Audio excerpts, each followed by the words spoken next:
Siyanibingelela nonke abalaleli egameni likaJesu Kristu, igama elihle ngaphezulu kwawo wonke amagama eliphilisayo, igama likaJesu Kristu ongumsindisi empilweni zethu. Sithi makube kini umusa nokuthula okuvela kuNkulunkulu uBaba wethu naseNkosini uJesu Kristu. Izwilenkosi uJesu Kristu lelo olilalele njengamanje. Izwilenkosi uJesu Kristu. Lapho sishumayela khona, sifundise, siphinde sihlole imibhalo engcwele ngokwentando kaNkulunkulu kwindodana yakhe uJesu Kristu oyinkosi nomsindisi empilweni zethu. Sizocela kubo bonke abantu abalalele njengamanje ukuthi sonke sibe namaBhayibheli ukuze sonke sizofunda kanye sibe nokuqonda izwi lenkosi uJesu Kristu njengoba sishunyayezwa nanjengoba sifundiswa ukufinyelela eqinisweni.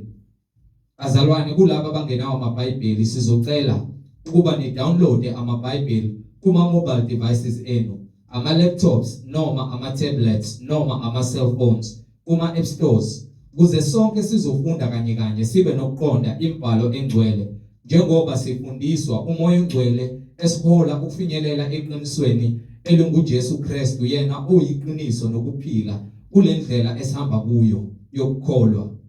Kulabo abalalele emva kokulalela abafuna ukubhaphathizwa egameni likaJesu Kristu, nalabo abanemibuzo mayelana neBhayibheli ungenakho ukuqonda indlela ekumele uphile ngayo, uhambe ngayo kule ndlela yokukholwa esikuyo, nalabo abanofakazi uJesu Kristu esekunikezile ubufakazi besiqiniseko sokukhombisa ukuba yena uyinkosi nomsindisi, ubuthumele ubufakazi onabo. Inkosi mayivumile ithinte inhliziyo yakho kule mniningwane engizoyishiya njengamanje. Ngizoqala nge-email address ethi izwilenkosi.ujesukristu@gmail.com, izwilenkosi.ujesukristu@gmail.com, noma i-cellphone number noma i-WhatsApp number la sizoxhumana khona ethi 066 566 9245, 066 566 9245.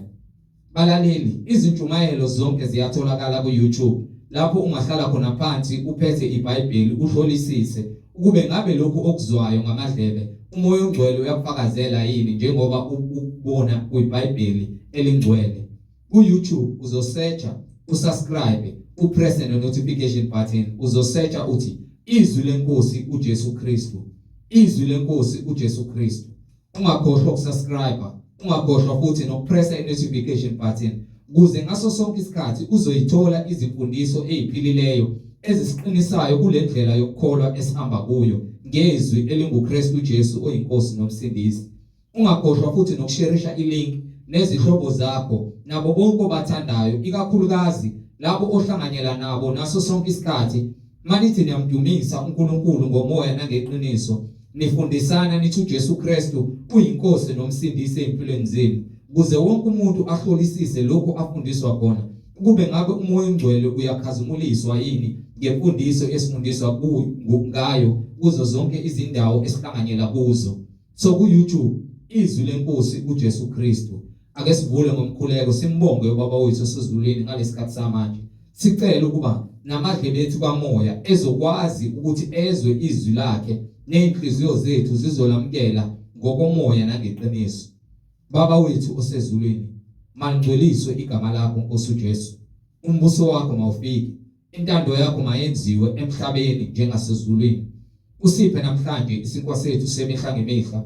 Usithethelela amacala ethu, usipha amandla nokuthethelela bonke abasonayo, singangeniswa ekulingweni kodwa usindise kokubi, ngokuba umbuso ungowakho namandla nobukhosi uJesu Kristu uyinkosi nomsindisi. Amen. Siyanamukela abalaleli kuzo zonke izindawo enikuzo egameni lenkosi yethu uJesu Kristu.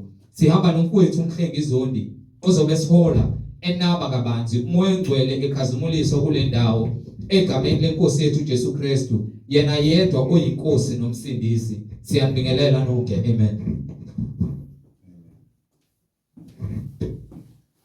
Siyanibingelela bazalwane egameni lenkosi uJesu Kristu, yena oyinkosi nomsindisi umsunguli webandla.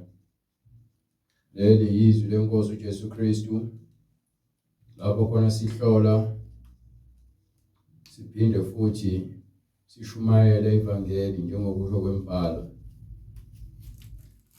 Yesu Kristu inkosi. Namanje siyambonga ngomusa wakhe asenzele wona, ukuba sikwazi ukuthi sifinyelele kulesikhathi esikusona, kungekhona ukuqonda nokuhlakanipha kwethu, kepha kungumusa nokuhlakanipha kaNkulunkulu, ukuba akafuni nokuthi kubhujiswe oyedwa, kepha kube ukuthi sonke sisa ekuphendukeni. Namanje-ke siloke sithule bona lobufakazi ukuthi yinye inkosi, yinye inkolo, omunye ubhapatiso. Ayikho enye indlela, iyodwa indlela, uJesu Kristu. Angikhathali ukuthi ngabe zingakanani izindlela ozaziyo, kepha kuyiyona ndlela esiholela ekuphileni okuphakade kuNkulunkulu, uJesu Kristu. Asikhulumi-ke indaba yokukhuluma imizwa, noma wena usukhuluma imizwa yakho, asambi ngemizwa yabantu, kepha sikhuluma ngezwi lokukholwa, izwi lokuphila, izwi leqiniso elivela ezulwini, elingavelanga ngentando yomuntu, kepha kungamandla kaNkulunkulu. Siloke sithule bona ubufakazi ukuthi munye uJesu Kristu okuyena usinikile ukuphila, ukuthi kuye siyakuzilanda. So asihambi ngokuhlakanipha kwenyama, kepha njengokuba umoya uzambula, lokho kumele sikusho nokumele sikwenze. Siyambonga uNkulunkulu ngabaprofethi bakhe abangcwele abanika izwi. Simbonge uNkulunkulu ngendodana yakhe yona yodwa ayinika umoya ingcwele namandla onke asezulwini. Siyambonga uJesu Kristu ngabapostoli bakhe abanika izwi nesiphiwo sikamoya ingcwele esihambisana namandla omlilo. Amen. Okungukuthi lokho kuyisiphiwo sabo bonke abantu abakholwa ivangeli balenze. Ngakho-ke nalesikhathi sisinikiwe ukuba sishumayele ivangeli, abantu bezwe ukuphila okuKristu njengokusho kwembhalo. Alikho elinye ivangeli elingakusezulwini ngaphandle kaJesu Kristu. Ayikho futhi enye indlela ongazakhela yona yakho engakusa kuJesu Kristu. Kulaba sebesindisiwe kumele bahlale emfundisweni, beqinisile okholweni, ukuba iyona ndlela kuphela eza kusiholela kuNkulunkulu. Asiyenzeli lento ukuba sithole abalandeli bethu, kepha sifuna abalandeli bakaKristu.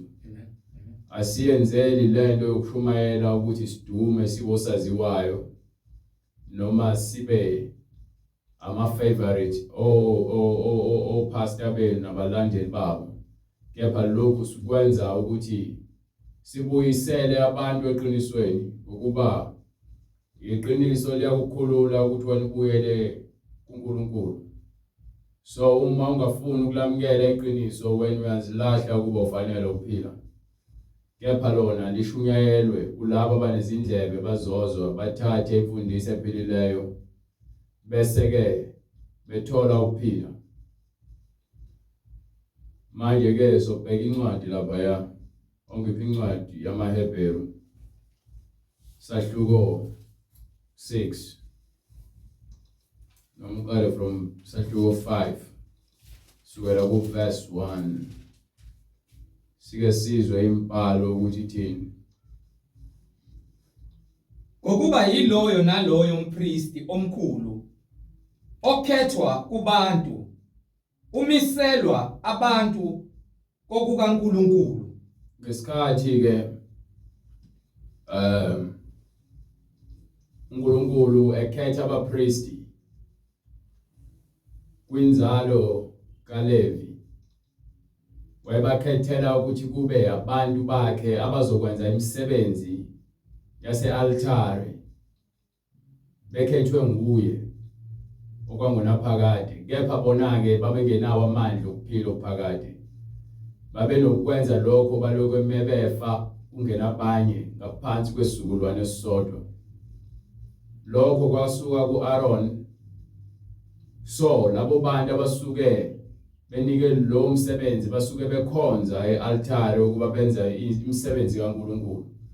kepha bonke futhi babengcolile ngokwenyama ngokuba kwabona ukuba bangene lapha e-altare kwakumele ukuthi nabo bagezwe. Kepha ke manje sinompriest omkhulu ongenile kule ndawo yobungcwele engazange agezwe njengabapriest ngegazi lezilwane. Yena ungene ngegazi lakhe uqobo uJesu Kristu. Maningi. Ngokuba yiloyo naloyo umpriest omkhulu okhethwa kubantu, umiselwe abantu kokukaNkulunkulu. Umiselwe abantu ezintweni zikaNkulunkulu. So abapriest ngalesikhathi sikaMose babemiselwe ukuba baluse bagada abantu benze izinto zase-altare noma kwi-tabernacle njengokuba uNkulunkulu wayebayalele ukuthi benze kanjani. Kwakungeke kwenziwe noma ubani. So kwakunabantu abakhethiweyo ukuthi bakwenze lokho. Go ahead. Ukuze anikele izipho nemihlatshelo ngenxa yezono. Ukuze anikele izipho nemihlatshelo ngenxa yezono.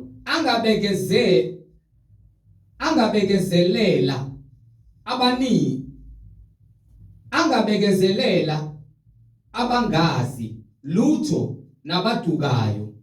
Lokhu naye uzungeziwe ngokubuthakathaka. Ngokuba njengoba naye ebekiwe lapha ubekwe naye utholakala ebuthaka. So akumenzi ukuthi abe ngcwele kaphezulu kwabanye. Ngokuba naye ukuze angene lapha ebungcweleni kufanele ahlabe igazi lesilwane noma ahlabe isilwane kuchithwa igazi ukuze agezwe naye izono zakhe nobuthaka bakhe kanye nabantu abaholayo. Ngenxa yabo kufanele ukuba njengalokhu anikela ngezono zabantu. So njengokuba emile lapha enikela izilwane ngenxa yezono zabantu, anikele kanjalo nangezakhe. Naye uqobo lwakhe ungcolile, naye unezono zakhe. So kufanele ukuthi naye uma enikela azibandakanye ngokuba igazi lakhe nomzimba wakhe nonembeza wakhe awumsulwa ngenxa yesono nokubuthaka kumuntu. Yes sir. Akukho umuntu ozithathela leso sikhundla. Ayizindaba. Akekho umuntu oyithathela leso sikhundla. Kepha kuphela obizelwa kuso uNkulunkulu njengo-Aaron. Njengo-Aaron. You understand ukuthi ke ngalesa sikhathi kwangangeni nombani kule ndaba yokuba umpriest uyoma e-altare. Njengoba manje sesingena ngomoya oyingcwele. Kuqali kwakungenwa ngokwenzalo ekhethiweyo ngaphansi kwesizukulwane sikaLevi kusukela ku-Aaron. Manje na-ke sibi-ke lana ngoJesu Kristu. Asamile manje ngokomyalelo ka-Aaron angisiyena umpriest. Kepha ngiyafundisa ngezwi leNkosi uJesu Kristu. You understand? Go ahead. Kanjalo noKristu akazidumisanga yena aze abe ngumpriest omkhulu. uJesu ke akazange azidumise, kepha wenza lokhu kokunikelwa ngomzimba wakhe ukuthi ube ngumhlatshelo oyiphunga elimnandi kuNkulunkulu. Yini umhlatshelo olungileyo noyiphunga elimnandi kuNkulunkulu? Umuntu ongenasono, umuntu ongekho buthaka, kepha amandla onke akuyena. Yena ufika wenza isibonakaliso engafuni ukudunyiswa ngokuthi ngokwenyama, kepha ethatha lonke udumo elinikela kulowo ngaphezulu kwesonke, ukuthi sonke esikholwa imisebenzi ayenzayo namazwi awakhulumayo siyakuba ke nesiphiwo sokuphila okuphakade nathi sikwazi ukuthi sibeke iminikelo enuka kamnandi phambi kaNkulunkulu ngokuhlala emfundisweni yalowo olungileyo ofike waba umhlatshelo nesipho esinuka kamnandi phambi kaNkulunkulu. So ngakho ke nathi sesingaba abapriest sonke ngokukholwa nangobungcwele singene lapho khona uJesu angena ngegazi lakhe, nathi siyakungena ngegazi lakhe. Ngeke sisangena ngegazi lezilwane ngokuba lalinganele ukuba lisuse izono, ngokuba ngisho abapriest Aaron nabo kwakumele bagezwe ngegazi lezilwane ngenxa yobuthaka bemzimba yethu. Kepha uJesu ufikile wakunqoba konke lokho ngegazi lakhe ke, hayi ngelezilwane, ngomzimba wakhe, hayi ngomzimba wezilwane. Ngumthetho omdala kwakuhlatshwa izilwane, ngumthetho kaMose. Kepha manje ngesivumelwano esisha sehlatshiwe iwundlu uJesu Kristu. Ingakho ke incwadi mesivela ngokwesambulo lapha kwincwadi yesambulo sahluko 19 kusukela ku verse 5 esebonakala uJesu esehlatshiwe, kepha ke engazi ukuthi usazohlatshwa kepha usehlatshiwe. You understand? Ngelini incwadi isambulo isahluko 19 verse 5. Yes sir. Kwase kuphuma izwi esihlalweni sobukhosi. Kwase kuphuma izwi esihlalweni sobukhosi lithi dumisani uNkulunkulu wethu nonke nina zinceku zakhe. uNkulunkulu wethu, misani uNkulunkulu wethu nina nonke zinceku zakhe. Nina enimesabayo, nina ke eliphila ngezwi lakhe, abantu abamesabayo uNkulunkulu yilabo abenza umyalelo wakhe bawugcine bahambe ngomthetho kaNkulunkulu. abancane nabakhulu, Abancane abakhulu. ngase ngizwa kungathi yizwi lesixuku esikhulu, izwi likaJehova lelo, linjengezwi lamanzi amaningi likaNkulunkulu lelo, lezwi lokuduma okunamandla lithi izwi likaNkulunkulu wethu lowo lithi haleluya, haleluya. ukuba inkosi uNkulunkulu Ngokuba wethu, inkosi uNkulunkulu wethu, umnini mandla onke, umnini angawakhe, ungamandla onke, ungumnini mandla onke, uyabusa manje. masithokoze sithabe futhi masimnike inkazimulo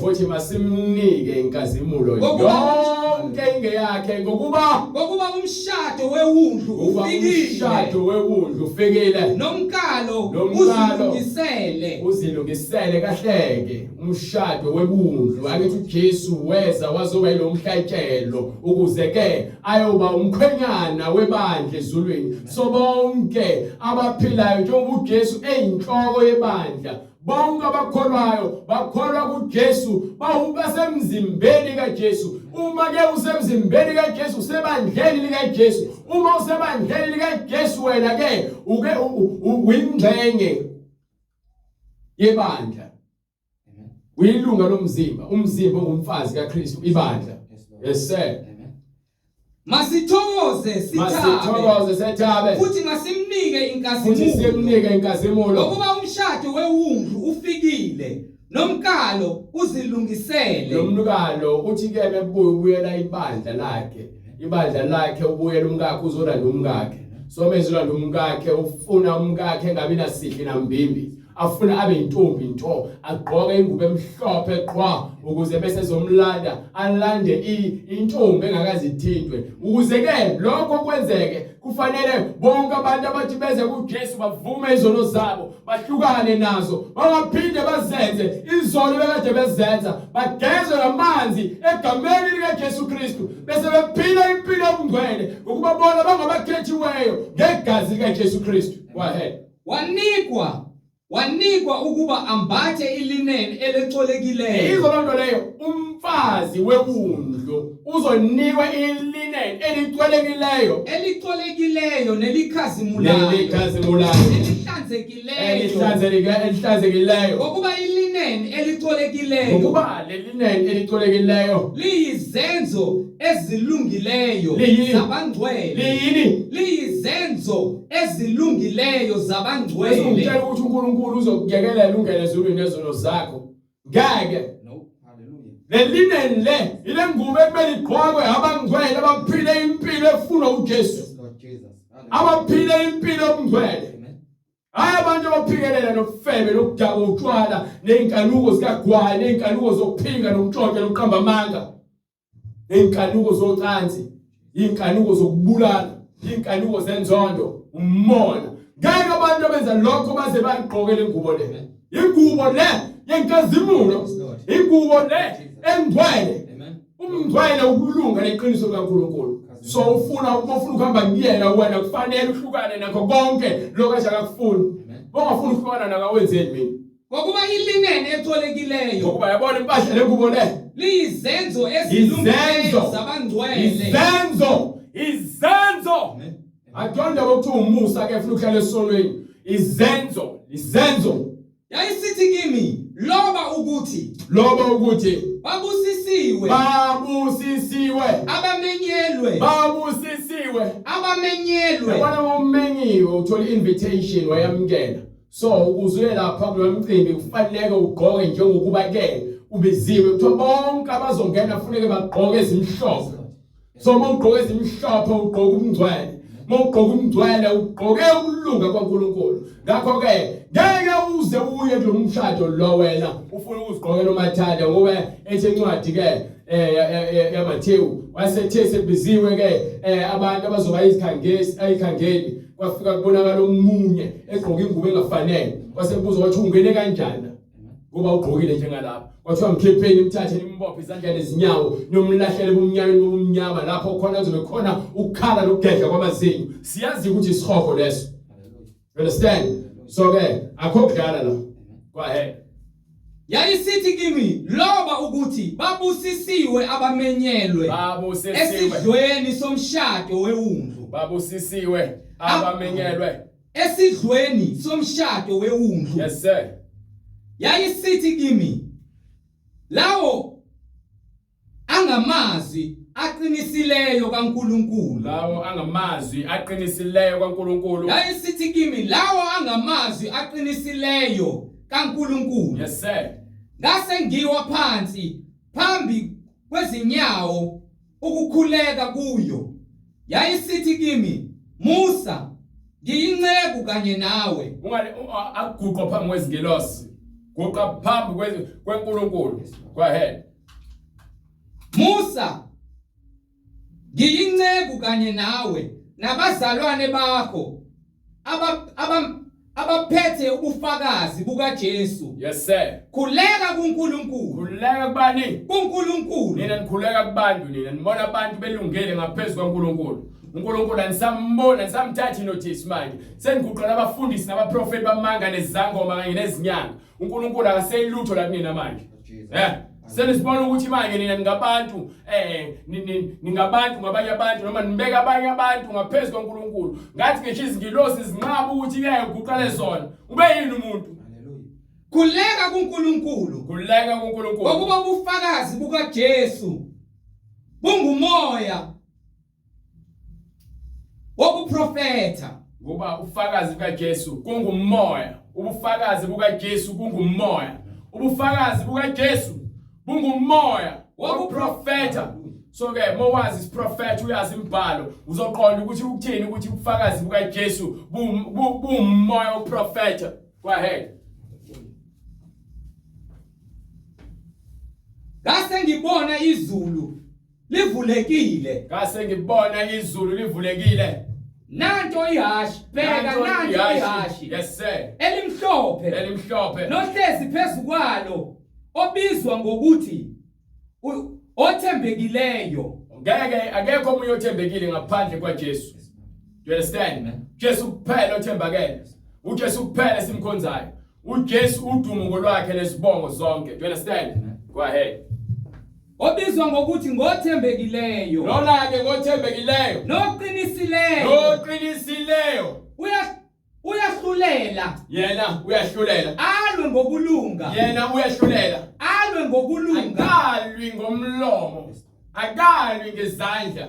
Akalwi ngemmese nangemkhonto. Ulwa ngokulunga. Ingakho ke levangeli lokulunga lishunyayela lamukelo yilabo abafuna ukulunga ngokuba uthi babusisiwe abalambileyo nabomele ukulunga ngokuba bayakusuthiswa. Understand?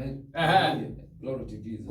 Amehlo akhe angamalangabi omlilo. Amehlo akhe angamalangabi omlilo nasekhanda lakhe nasekhanda lakhe eminingi khona imiqhele eminingi enegama inkosi yamakhosi uyabusa enegama elilotshiweyo elibhaliweyo elingaziwa muntu akekho olaziyo leli gama leli kuyena kuphela wembethe ingubo wembethe ithi lana uyena kuphela owaziyo legama ngithi bese ungiphele incwadi futhi yasahluko 2 yesambulo bese izokutyala ukuthi obani abanye abalaziyo legama leli ngakho sithi uJesu Kristu inkosi ngoba ifuna ukucacisela ukuthi alinikwa nombani legama leli linikwa la ongiphusahluko 2 verse 17 bright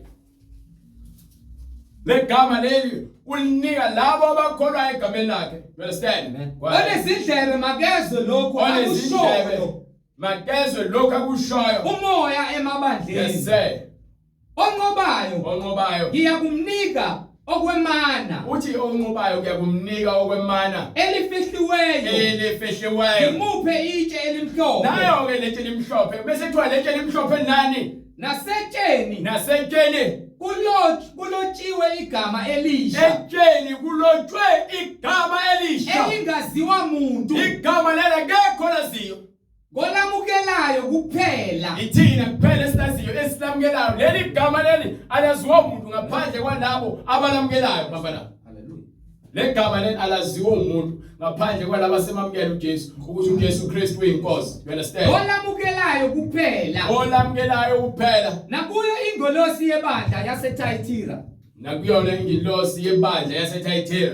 Loba ukuthi manje ke uqedile la. Igama esifunayo ngale kwincwadi sahluko 19 verse 13 mengaphosisi uyakuvezela ukuthi le gama leli laziwa uyena kuphela manje ngale ithi ke le gama libhalwe entsheni ubani intshe abakhi abalinqabayo ubani ubani intshe abakhi abalinqabayo manje seliphenduke inhloko yekhona lendlu sekuyena manje oyinhloko yebandla. You understand?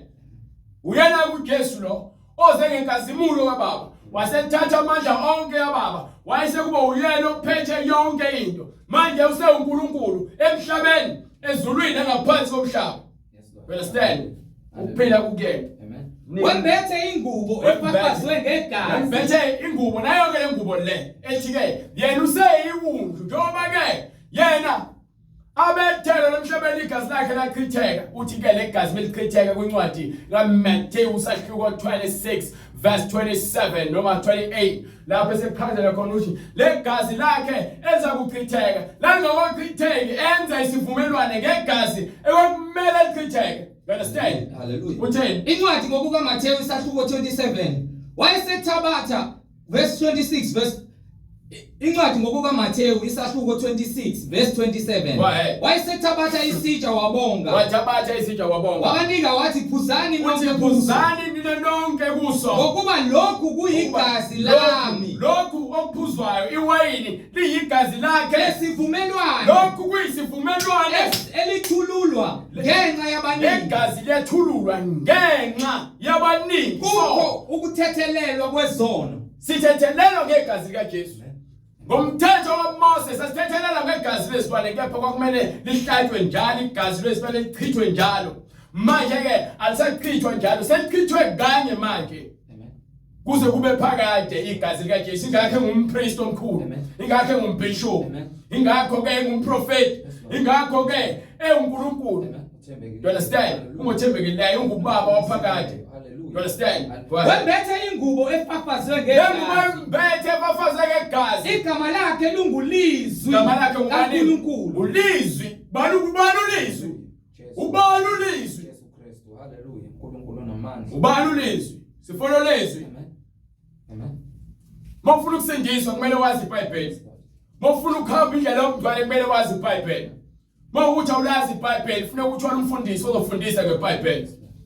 Kuba baningi awufukwe manje abazibiza abafundisi ke bafuna ukuhlala ephaketheni nabanandaba nemphefumulo yenu. Angifundi lutho ukubona nijabuliswa ukuthi nje bagqoka kahle bakhuluma kamnandi banitshela izinto enifuna ukuzizwa banithembise konke ukufa lokho enijabulelayo. Amen. Wembethe ingubo efafazwe ngegazi. So- Igama lakhe ngulizwi likaNkulunkulu. Ulizwi likaNkulunkulu. Manje ke ulizwi likaNkulunkulu uthi eqaleni ke ulizwi. Ekuqaleni wayekhona ulizwi. Ehe. Ulizwi waye kuNkulunkulu. Ulizwi wayeNkulunkulu. Ulizwi waye nguNkulunkulu. Ulizwi wayeNkulunkulu. Yena lo wayekhona ekuqaleni kuNkulunkulu. Yena lo wayekhona eqaleni kuNkulunkulu. Konke kwavela ngaye. Konke uNkulunkulu ke wadala izulu nomhlaba. Mekuthiwa konke kwavela ngaye uJesu lo. Ngaphandle kwakhe Ngaphandle kwakhe akuvelanga lutho. Kukho konke okuvelileyo. So uJesu yena obusayo manje ngoba wena udala izulu nomhlaba. Manje deswa inyama negazi leya ekuyona ngoba manje wayikhazimlisa leyo nyama yaphenduka umzimba wenkazimulo. Ngenxa ufuna ukusikhombisa ukuthi inyama negazi ayingene ezulwini. Ngakho ke akekho ngathi ke uyena ngaye ezulwini ngenyama negazi. Wonke umuntu ufanele ezulwini ngenkazimulo nangegazi likaJesu. Yana ndlela yokungena leyo. Igama lakhe ngulizwi likaNkulunkulu. So ulizwi ke uJesu siyamazi. Izimpi zasezulwini zamlandela. So manje na ke sibuyele ngale kwincwadi yamaHebheru. Bese buya ke manje uzobuya zokwahlulela ibandla lakhe. So njengoba ke emile kanje uJesu esemile manje esihlalweni sakhe sobukhosi uhlezi kusona uyabusa kwaphakade. Nanokuthi ke futhi ke manje uJesu wangena ngegazi lakhe emngcweleni engenela thina ingakho etwenza isivumelwane ngegazi lakhe ukuze bonke abakholwa kuyena bahambe ngemfundiso yakhe bathole ukuphila.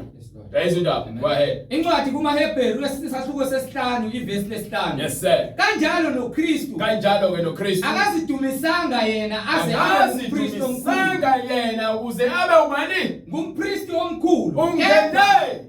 Kepha wadunyiswa nguye owakhuluma kuye wathi nako-ke manje nake wadunyiswa ubani owakhuluma kanje kuyena ngoba phela lento ezokhuluma la siyazi encwadini yamahubo. You understand? Uthini? Uyindodana yami wena namuhla. Uyindodana yami wena namhlanje ngikuzele. Njengokuba esho nakwenye indawo. Ngijezwe ayipheli la. Iqhamuka kwenye incwadi yabaprofeti ukhuluma noDavid kanje. So manje uyabuya manje uzosicwalisela ngapha kwencwadi yamaHebheru ukuthi ke lokhu uJesu wakhiwa uNkulunkulu esibelethweni somuntu wesifazane ngamandla akhe engazange kuhlangane nendoda namfazi kube umoya namandla kaNkulunkulu asibekele uMaria ukuze kuphume indodana kaNkulunkulu ayezohlala kuyona ngobungcwele ngokuba yona yayingcwele kusukela ekudaleni kwayo. You understand?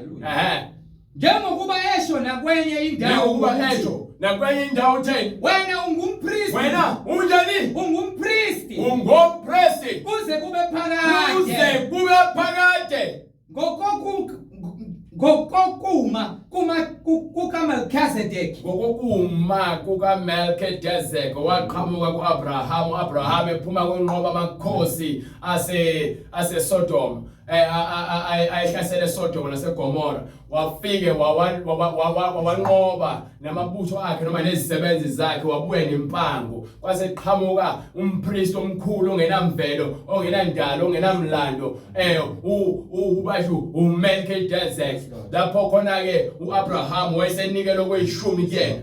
Hallelujah. Azange kuze kube umthetho kaNkulunkulu ukuthi ke ngoMose kuzonikelwa kweshumi. Wenza nje lokho ngoba kuyinto enjalo uNkulunkulu afuna yenziwe. Ingakho wayenza ngokukholwa uAbraham wasekubalelwa ukuthi ukulunga kuyena. Ingakho nakhona kwindodana yakhe uJakobe wenza the same thing. Wanikela wathi uyonikelwa kweshumi. Yes Lord. Hallelujah. Wathi uNkulunkulu ume nami ehamba nami engicebisa kukho konke ayokunika kona ngiyonikelwa kweshumi.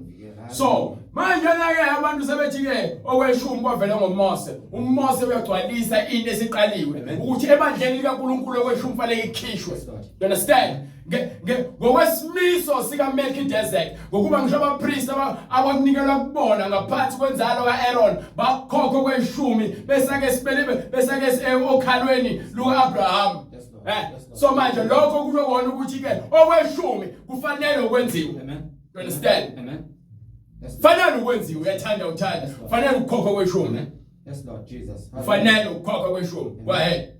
Owathi esenikelwe emihleni yenyama. Wathi esenikelwe kuphi? Emehleni emihleni yenyama yakhe, emihleni yenyama yakhe, ngemikhuleko, nokunxusa, nokudazuluka, uJesu kuphela wenza lokho. nezinyembezi kuyena, onamandla okumsindisa ekufeni, onamandla onjani, okumsindisa ekufeni. Verse 10, go ahead.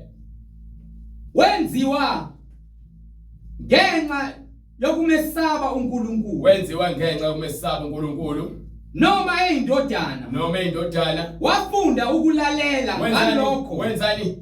Wafunda ukulalela. Manje ke kwenziwa yini nina nithi niyakholwa kweBhayibheli kepha nifuna ukulalela iBhayibheli, nifuna ukulalela abafundisi benu ngaphezulu kweBhayibheli?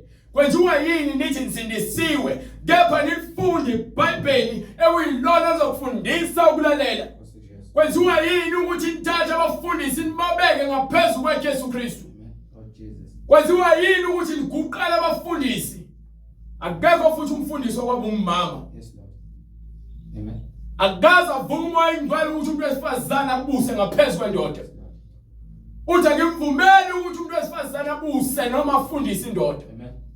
Lord Jesus. So nesibindi nisithethelapho kunina nizoma lebabandleni nithi niyafundisa. Ingoba nilalela izwi likaNkulunkulu. Ukuba benimazi uNkulunkulu benizokulalela nilenze izwi lakhe. Amen. Nina bafundisi seniphule umthetho kaNkulunkulu nagcoba abafazi benu nabenza ababishop nabapostoli. Ngenxa unebasaba abafazi benu animsaba ulizwi nincamela ukwenza lokuphula umyalelo kaNkulunkulu ngenxa ukugcwalisa izinkanuko zabafazi benu.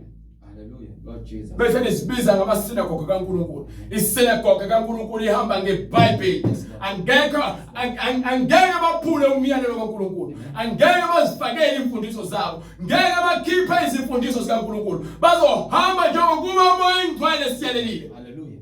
Wonke umuntu othi uyakholwa angikhathali ukuthi usuhola ibandla iminyaka emingaki. iBhayibheli lona ekufekela isihole hayi wena. Wena ungathi ukuthi uhola abantu noma usikalela iminyaka ekubena ulenza iqiniso. Asisebenzi kanjalo. Lord Jesus. Sebenzi kanjalo. Ngakho ke uJesu wafunda ukuthobeka. Noma eyindodana wafunda ukwenzani? Ukulalela. Yini enze lokhu? Ufundisa nathi ukuthi umasiza kuye sifuna ukuhamba le ndlela ehamba sifunde ukulalela. Akekho umuntu ozothi uhamba noJesu engafuni ukulalela. Hallelujah. Khohlwa Ngalokho ahlupheka ngakho. Esiphelelisiwe waba yisisusa sokusindiswa. So manje ungumqali wokusindiswa kwethu uJesu. Okuphakade. Okunjani? Okuphakade kubo bonke abamlalelayo. Kubona njani? Kubo bonke abamlalelayo. So uyabona ukuthi besishwayela asifuni ukuzenzela imathanda. Samba ngezwi. Sifuna ukugcizelela ukuthi wazi ukuthi wena uma uthi uzaNkulunkulu ufuna uhambe ngezwi. Ayikho into ngathi ungisondela yona noma into ngathi ukuthi mina ke ngiyazitshela noma ngizitshela ngazi kakhulu. Ngishumela iBhayibheli nje. Hallelujah. Glory to God. Jesus. Inahlula umfundisi wakho. Uyahlala lapho uveza amazinyo beqamba amanga. Hallelujah. Mase nithi niyakholwa. Ukholwa kanjani ungafuni ukuhamba ngezwi? Amen. Ukholwa kanjani ungafuni ukuhamba ngezwi? Esiphelelisiwe waba yisisusa sokusindiswa okuphakade. uJesu ungumqali nomphelelisi wokholo lwethu kubo bonke abamlalelayo wethu, kubona bonke abalenzayo nabalizwayo izwi lakhe. Funeka ulizwe ulenze, ungalizwa kube kuphela, lizwe ulenze izwi lakhe. Ebizwa nguNkulunkulu. Ubizwe nguNkulunkulu ngokwethe umpristi omkhulu. Ungumpristi omkhulu. Ngokokuma kukaMelchizedek. Ngokokuma kukaMelchizedek. So uJesu ngumpristi omkhulu ngaphezu kwaAaron. uAaron ungaphansi kwaJesu. Nabo bonke abalandela kwaAaron bangaphansi kwaJesu. uMoses wayengumprofeti kepha ungaphansi kwaJesu. You understand? uDavid wayeyinkosi aphinde abe umprofeti kepha wayengaphansi kwaJesu. Bonke abantu kufanele babe ngaphansi kwaJesu. Kufanele bafunde ukulalela indodana kaNkulunkulu ngoba yona amandla onke wanikiwe ezulwini. Akekho ozothi uyakholwa bese asibone ngaphezulu kwaJesu. Hallelujah. Understand? Umpriest omkhulu. ngisho uPope lo ama Roman Catholic Church ungaphansi kwaJesu. You understand? Akekho ongaphezulu kwaJesu. So bonke kufanele bafundise into ebhalwe phansi eBhayibhelini bahlale kuyona. Umuntu ozothi ke umfundisi athi ke anginenkinga mina uNkulunkulu uzahlulela itabane singabantu nabo kufanele sibamukele lo muntu ukaSathane ngoba manje ufundisa lokugqamisa into engekho isitabane nje uNkulunkulu uthi kuyena sisinengiso so akekho umuntu ozoba umpostoli noba umprofeti noba beyilunga nemzimba kaKristu mesathi ke lo muntu lowo yena uyisitabane futhi uJesu umthanda khona enjalo unamanga uJesu ucacisa kube sobala ukuthi ke uNkulunkulu wadala izinto eziwu2 owesilisa nowesifazane wathi lo wesilisa yakushiya uyise nonina namathele kumkakhe wena mawuyindoda onamathela kwenye indoda onamathela kwini uyibiza ngani lo nto leyo amanyana lawo isinengiso leso ukufa lokho understand angeke azayivuma lo moya ingcwele uyasho ukuthi bonke amadoda lana wodwa ayongena esihogweni ngeke azangena ezulwini kanjalo labesifazana abalala nayo ngeke baze bangene ezulwini abalala nezinja noma nezilwane ngeke baze bangene ezulwini ababhizi badlala ngemphambili yabo ngeke baze bangene ezulwini ukuba ke kuthiwa ke akekho umuntu onamandla emzimbeni wakhe emshadweni amen angikhuluma ekufebeni indawo zofebe nje indawo engahlangani nokungcwele ngokuba uma ungcwele awulali until wena uze ke ungene emshadweni so uma uthi wena uqale manje ukulala noma uhlezi emkipitweni nendoda engakushadile wena ke uhlele efebeni izifebe asingene ezulwini haleluya fanele simlalele phela ulizwi fanele silenze izwi lakhe you understand go ahead haleluya ebizwa nguNkulunkulu ubizwe uNkulunkulu ugcotshiwe uPriest omkhulu uPriest omkhulu ngokokuma kukaMelchizedek hallelujah go ahead hallelujah you understand amen sinokuningi esingakusho ngalokho okulukhuni ukuchasisela unzima nokuthi abantu baqonde you understand amen go ahead lokhu senaba buthuntu into eyenza ukuthi lezi zinto besizichaza abantu bangazizwa ngoba bajwayele lemavangeli lawa akhuluma ngezinto eziphathekayo lezi zinto lezi seligcwele amadlebe enu aze avaleka senifana nabantu abangezwa khona nizwa ngokuba ke uNkulunkulu unikile lo moya ngeke ungafuna ukulalela kwenu wanikela kumoya wokudukiso ukuze nina ningabisezwa ngoba vele ningontamo olukhulu ingontamo olukhulu so mesichaza lezi zinto ezimfihlakalo ziyakweqa khona uzitshela ukuthi uyazi ufundile hamba esikoleni uyofundela umfundisi kepha uhlule nje phambi kwakho ukuba awuyinikwa ngomoya ingcwele uyinikwa uthisha esikoleni lezi zinto lezi uyedwa uthisha esimaziyo thina ongazange ngene esikoleni owazi ngobungcwele uyedwa uthisha owazi okuthiwa ke udokotela kepha akakaza kuyena uyofundela udokotela Incwadi ngokuka Johani isahluko sesithathu verse 31 go ahead ovela phezulu uphezulu kwakho konke so manje was konke akadinge lutho ingakho ethi lapha futhi na kwincwadi yakho Johani 5 from verse 42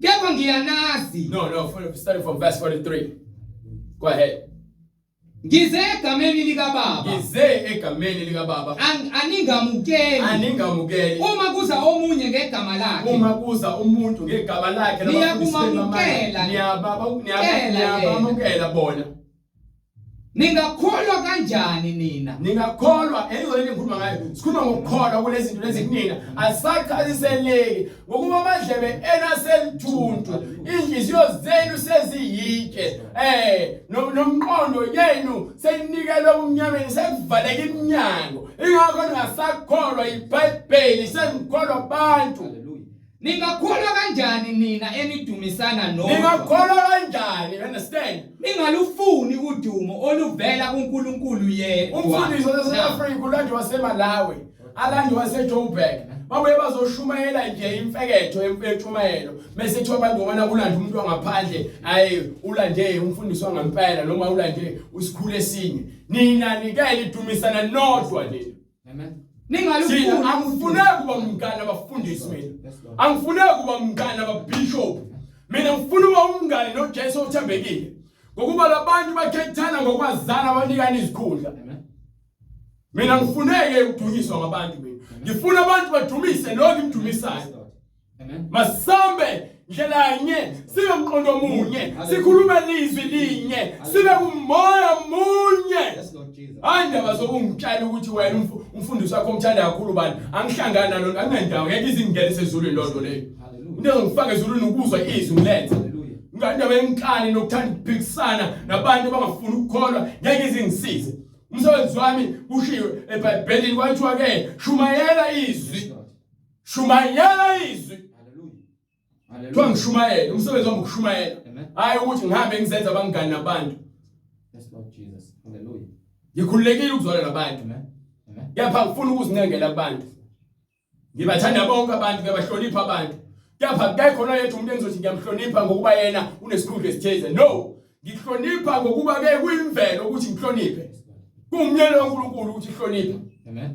Amen. Understand? Go ahead. Sinokuningi esingakusho ngalokho. So lezi zinto siyazikhuluma siyanivezela. Sinokuningi futhi okunye singakusho ngale zinto. Okulukhulu kunichasisela. Kulukhulu kunina ukuthi niqonde bese sikuchasisela. Lokhu senaba buthuntu ngokuba amadlebe ethu anithunta nifuna ukuzwa niqinelwa amakhanda. Ngokuba noma benifanele ukuba nibe ngabafundisi. Noma bekufanele nibe ngabafundisi. Uma kuya ngesikhathi. Yes sir. Nisadinga futhi ukuba kube khona onifundisa iziqalo. So ifuneka eqalwe ka ingakho iBhayibheli sibuyele phansi eqaleni lapho khona abantu kufanele bafunde ukuthi ke akho mhlaba oba iBig Bang la akho mhlaba ovela wazivelela lithi umhlaba uNkulunkulu wawudala. So kufanele wazi lokho uNkulunkulu wayeseveza umhlaba wasowenza wamnyama nomnyama kugcwele amanzi phezkodwa umoya wakhe uvunguza wayesehlukanisa wayeseletha ukukhanya wafaka izinkanyezi wafaka ilanga wafaka izihlahla waqhalisa ulwandle kwavela izilwane kwase wakho umuntu khona lapho futhi wamaka ngomfanekiso wakhe wayesephefumulela kuyena. Njoba namanje wathi umuntu esemnika umyalelo ukuthi ke njoba ngikubeke kule ngadi ungadla kuzona zonke izithelo nemithi kepha lo ungawuthinti ngoba mzukwana uthinta uyakufa nokufa. Kwenzeka ke njengoba uNkulunkulu eshilo umuntu waphula umyalelo kaNkulunkulu wayesemtshela ukuthi wena ke ngokuba udaka usaphinda udakeni. Namhlanje kuyenzeka sonke siyafa siyaphansi. Ngisho uJesu wafa wahlona phansi kepha wasekhazimuliswa ngenxa yokulunga. You understand? Babili kuphela abantu abangakaze bakubone ukuthiwa ukufa kwasenhlabathini. Sikhuluma ngo-Enoch beno Elijah noma bathi uEliya. Ibona kuphela abantu abangakaze bayibone inhlabathi. So ke siyazi ukuthi ke lokhu kuyisiqalo sokuqonda ngoba ke uqala kwakho ukuhlakanipha ukumesaba uJehova. You understand? Uhambe uyofunda ube nezitifiketi ube nezincwadi ube nezimendlela kepha uma ukufunda kwakho kungancikile ezwini likaNkulunkulu nokumesaba uNkulunkulu kungekho kwena. Konke lokho kwenzayo kufana nezidwethu ezibonile ngokuba iyona into ezosiletha ekuphileni yizwi likaYesu Kristu. Izwi lokuphila lezwi leli ekumele silazi silenze hayi ukuthi kuphela siyalazi noma ke siyakwazi ukusimbize besimdinga ngalesikhathi simdinga ngazo uthi masiphile kuyena. Amen. Masiza kuyena kufanele sivume iphambeko zethu ukuba wafela iziphambeko zethu. So sifanele ukuthi ke sivume amacala ethu ukuze sisondeze kuyena. Akekho umuntu ozosondela kuJesu ngokuthanda kwakhe. Wonke umuntu usondela kuJesu ngokuvunga amacala akhe. Ukuthi wena ubile isifebe, waba yisela, waba amahosha, waba isitabane, wantshontsha, waqamba amanga, wazonda, wabulala, waphinga, wisidakwa. Uzobuza kuJesu, uzovuma konke lokho. Bese uyakuyeka futhi waphinde ukwenza. Ngokuba yini manje wena sowuthole ukuphila wena. Sowuthole imfundiso wena. So hamba ngokuqonda. Amadlebe akhe asavulekile ekubeni ayeke ukuba buthuntu. Understand? Go ahead. Hallelujah. Hey, glory to God. Hey, indaba le. Hallelujah. Hallelujah. Ngokuba noma benifanele ukuba nibe ngabafundisi. Benifanele ukunibe ngabafundisi. Hallelujah. Uma kuya ngesikhathi ngokwesikhathi ngokuhamba kwesikhathi. Amen. Yabona lento le uNkulunkulu unginikile less than 3 years ukuthi ngibone yonke. Wangivezela wangikhombisa namanje ngisancela angeke ngizitshele ukuthi ngasikonke kuningi okuyimfihlakalo amadlebe amasalo ngevulwa kuba kade ebuthuntu akuvelanga ngavulwa yonke into same time ngizodideka kepha kumele ucathule ukuze wena ukwazi ukufundisa kufanele ufundiswe umoya oyingcwele. Umoya oyingcwele umoya ufundisa ngokuba umoya ophilisayo. Inyama inenzuzo. So wena mawuhambe uyofuna ulwazi lwakho kwabanye abantu oluphambene nentando kaNkulunkulu ngokuba lijabulisa inyama inenzuzo. Inyama iyaphansi emgodini. Ngalokho njengokusho kukamoya ongcwele ukuthi kusho balike manje umoya ongcwele othela umoya ongcwele namuhla namhlanje uma nilizwa izwi lakhe lingazenzi lukhulu izinhliziyo zenu. Yizo lonto thambisani izinhliziyo zenu nivule amadlebe enu ayeke ukuba buthundu. Yekelelani umoya ongcwele alole izindlebe zenu zivuleke. Kwahe Ningasenzi lukhulu izinhliziyo zenu engasekucunuleni ngasehlane obaba benu ngosuku lokulingwa ehlane Balinga. lapho yihlo balenga bangilinga umoya bengihlola bengihlola noma bebona noma imisebenzi yami babona amandla kaNkulunkulu kepha still iminyaka engamashumi amane akukholwa kwabo kuncane bahlala iminyaka ewu-40 ehlane kepha still baphuma namakhanda aqinile abanye babo. Ngalokho nganengwa yileso sizukulwane leso sizwe sacasula uNkulunkulu wanengeka ngenxa yabo ongafuni ukulalela. You understand? Go ahead. Ngathi bayaduka njalo enhliziyweni yabo beduka njalo enhliziyweni yabo abafuna ukuzwa izwi elipheleleyo. You understand? Kubeka ngale kuncwadi yamaHebheru usahluko 5 verse 12. Go ahead. Ngokuba noma benifanele ukuba nibe ngabafundisi noma befanele nibe abafundisi uma kuye ngesikhathi uma nje benizohlala endaweni efanele nisadinga ukuthi kube khona onifundisa iziqalo samele nibuyele phansi ka nezifundiso Ningene. zamazwi kaNkulunkulu ningene ekwazini ukuthi ubani uNkulunkulu nimazi ngokweqiniso nangokwembhalo hayi lo imfundiso abafundisi bele ukuthi uzonimusisa ngezimoto nangezindlu nangabafazi uNkulunkulu lezo zinto izinto ezibekile ukuthi ke zibuswe yithina sizithole futhi ngendlela efanele hayi ukuthi siphilele lezo zinto asiphilele thina imoto asiphilele thina imali siphilele ubungcwele lezo zinto uthi ke funani umbuso kaNkulunkulu nokulunga kwakhe bese kuthi zonke lezi zinto lezi ziyakunezezelwa. Hallelujah. Lezi zinto ziyanezezelwa futhi azifiki ngoba uzifuna wena uzinika wena ngesikhathi esilungele wena hayi ukuthi ukunika ngoba lento ikufanele ukunika lento ngoba wena ikulungele fanele kuyithole ngeke futhi uzumxhesha uNkulunkulu umfake ipressure ukuthi akenze intando yakho wena kufanele wenze intando kaNkulunkulu then ngoba lokho uNkulunkulu bese yakunike lokho kufanele. KwaZulu-Natal Ujesu. Yonke izikhohlisa nifuna uNkulunkulu ngendlela ethandwa yinini nimfunela imali neziwasho nimfunela uNkulunkulu yonke lemfundo uzenzayo ufebe nenkanuko nisadinga futhi kube khona onifundisa iziqalo zezifundiso zamazwi kaNkulunkulu. Yes sir. Senabangabadinga ubisi nidinga manje ubisi nidinga manje ukuthi yonke into break it down ngoba manje meyizoza isigaxa ngekwazi ukuhlafuna ukwazi ukuyigwenya ngeke izingene ngisho emlonyeni so manje kufanele igayi besithathe ifake emanzini besiyashushukuza besifake emlomeni unceliswe. Hallelujah. You understand? Kube sikho ukudla kuqinileyo kungabi ukudla okuqinileyo. You understand? Iyona ke lento lesifunela abantu ukuba bayiqonde ukuthi ke mawufuna ukuhamba noNkulunkulu ufanele ulazi izwi lakhe. Mawufuna ukungena ezulwini ufanele ulazi izwi lakhe. Mawufuna ukungcwele ufanele ulazi izwi lakhe. Mawufuna ukuthi wena uthola ukuphila phakade ufanele ulazi izwi lakhe. Ulenze. Glory to Jesus. You understand? Go ahead. Ngokuba lowo odla ubisi Ngoba lowo odla ubisi akakaqondi lutho lwezwi lokulunga. So manje nifuna ukugoloza ngenxa ukuthi umpastor wakho uthini noma ekukhohlisa ekutshela into ephambene nentando kaNkulunkulu ufuna ugolozele mina engabe ubheke eBhayibhelini ekukhombisa yona ukuze ngikusize wena ukuthi ukwazi ukuthola ukuphuza ubisi khona uzoqaqeka ingqondo ukhule ekwazini ube strong uqala ukudla oqinile uhambe lendlela yokukholwa ngokuqina okugolweni hayi ukuqina ebantwini. Ngoba lo nabafundisi bamanga balinqinela ngoba naku nani niyavuma ukuthi balinqinele Nkosi Ujesu. nina nizinikele Amen. Umoya wokudukisa. umoya wenkanuko wokudukisa. Kwaye Ngokuba lowo odla ubisi akakaqondi lutho lwezwi lokulunga ngokuba uyingane. Yes sir. Kepha ukudla Kepha okuqinileyo ukudla okuqinileyo kungokuba bakhulileyo. Walaba sebethi bayakholwa manje mesikhuluma izinto ezimfihlakalo basuke sebezizwa umoya ubanyakazisa ngokuba bona sebegcwele ekholweni sebegcwele emgcweleni. Go ahead. Abathi ngokujwayela ukuwusebenzisa umqondo. Fanele usebenze ini? Umqondo. Yes sir. Sebenawo osulungele ukwahlukanisa okuhle nokubi. Izolonto leyo. Mama ukwazi ukuhlukanisa usayingane. Samele understand lokho ukuthi sakhuluma nengane la. Mele ngicathulise ingane idla nje ingane. Ha na uthini ubhukubuku. Then emva kwalokho bese ngiqale lokho ngikufundisa amagama. Lo ngiqale ngikufundise ngikuxhume ukuthi kukhulunywa kanjani. Bese ngikufundisa ukuthi ikhanjwa kanjani. Ngikufundisa ukuthi kumiwa kanjani. Bese uqala uma sokwazi ukuhamba soyeka ukudla ubisi sofuna ukwenza ukudla okuqinile bese siyaqala siyafaka ukudla okuqinile. You understand? Amen.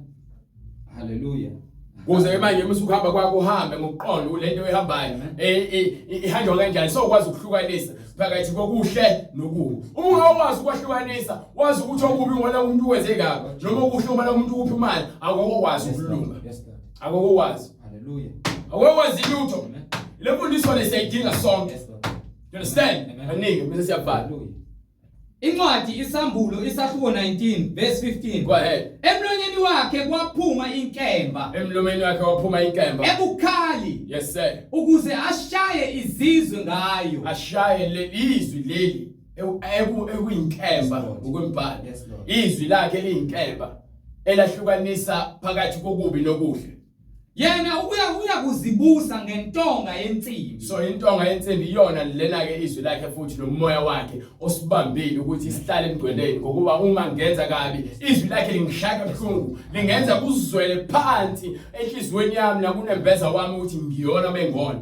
Noma ngenza kahle ngiyazi ukuthi ngenza kahle ngokuba yini ngihamba ngokuqonda indlela engihambayo angizange ngiqanjelwe amanga. Akakho umuntu wamaphambi kwami ngifundisa iBhayibheli njengoba mina sengifundisa iBhayibheli manje. uNkulunkulu yena ungambulele bonke ngamandla akhe. So ugcwalisa ubukhulu bakhe empilweni yami. So ngomlahla kanjani umuntu ongike ukuphila? Ukuba phela akukho ukuphila ekufebeni nasotshwaleni nokubhema insangu nomntshonto oqamba amanga akukho ukuphila lapho. Glory to Jesus. You understand? Hallelujah. Bafale ngencwadi emaHebrew. 6. Hallelujah. It's okay. Hallelujah. Ngincwadi yaZanzo 2:38. So simele ukwazi ukuhlukanisa phakathi kokubi nokuhle. Bese uzithathela indlela uthi uJesu zimbili izindlela eyokuphila nefeni. Wena ufuna yiphi wena? Isikhathele manje. So laba abazwayo izwi nalabo abafuna ukuhamba ingena omgcwele abasafuna ukucathula nalabo sebefuna ukuhamba ngokuqonda abahlezi amabandleni amanga bona badinga usizo. So ke bazosithinta kule nombolo ebhaliwe escreenini noma kule nombolo le ebiziwe ngesikhathi iqala intshumayelo noma kwi-email address ukuba manje isikhathi ukuthi ke uzahlulele wena ukuthi ufuna ukuhamba yiphi indlela wena ozozahlulela nika incwadi. Sebekuzwa bahlabeka enhlizweni bathi kuPetro nakwabanye abapostoli. Yes sir. Madoda bazalwane. Siyakwenza njani na? Yini siyakenza na? uPetro wayesethi phendukani. Petro wayesethini? Phendukani. Yiloyo naloyo abhaphathizwe. Egameni likaJesu Kristu. Yes sir. Kukho ukuthethelelwa kwezono zenu. Khona niyakwamukeliswa. Isiphiwo sikamoya oyingcwele. Ngokuba isithembiso ngesenu nesabantwana benu. Esabo bonke abakude.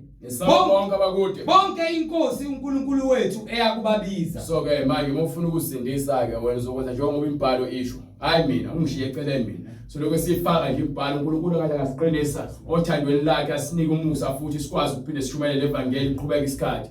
So ke uma ufuna ukubhabhadisa uzosithinta kumniningwane loyibonayo ukuze uthole ukusindisa ukubhabhadisa egameni likaJesu Kristu kukho ukuthethela kwezono zakho khona uyakunikwa isiphiwo sikamoya oyingcwele ngoba lesithembiso ngesakho ngesene sabantwana benu esabo bonke abakude inkosi uNkulunkulu eyakubabiza wanezela watheni zisindiseni kulesizukulwane esiphambeneyo. Manje yona isikhathi ke manje sokuthi senze lo msebenzi ukuthi ke sifune insindiso ngokupheleleyo Ukube yona ezosiletha kuNkulunkulu. Ngeke ulethe uNkulunkulu iziwashwa nezintambo neziphandla namabhongi lonke lo likhona lesihogweni ngokuba ukholo lakho luncike kulezo zinto. uNkulunkulu ufuna abantu abakholwa kuyena ngokomoya nangokweqiniso, abadinga iziwashwa, abadinga emanzi, abadinga ovaselini ababusisiwe, abadinga izintambo, abadinga iziphandla, abadinga izikhumba, abadinga nje izwi phela.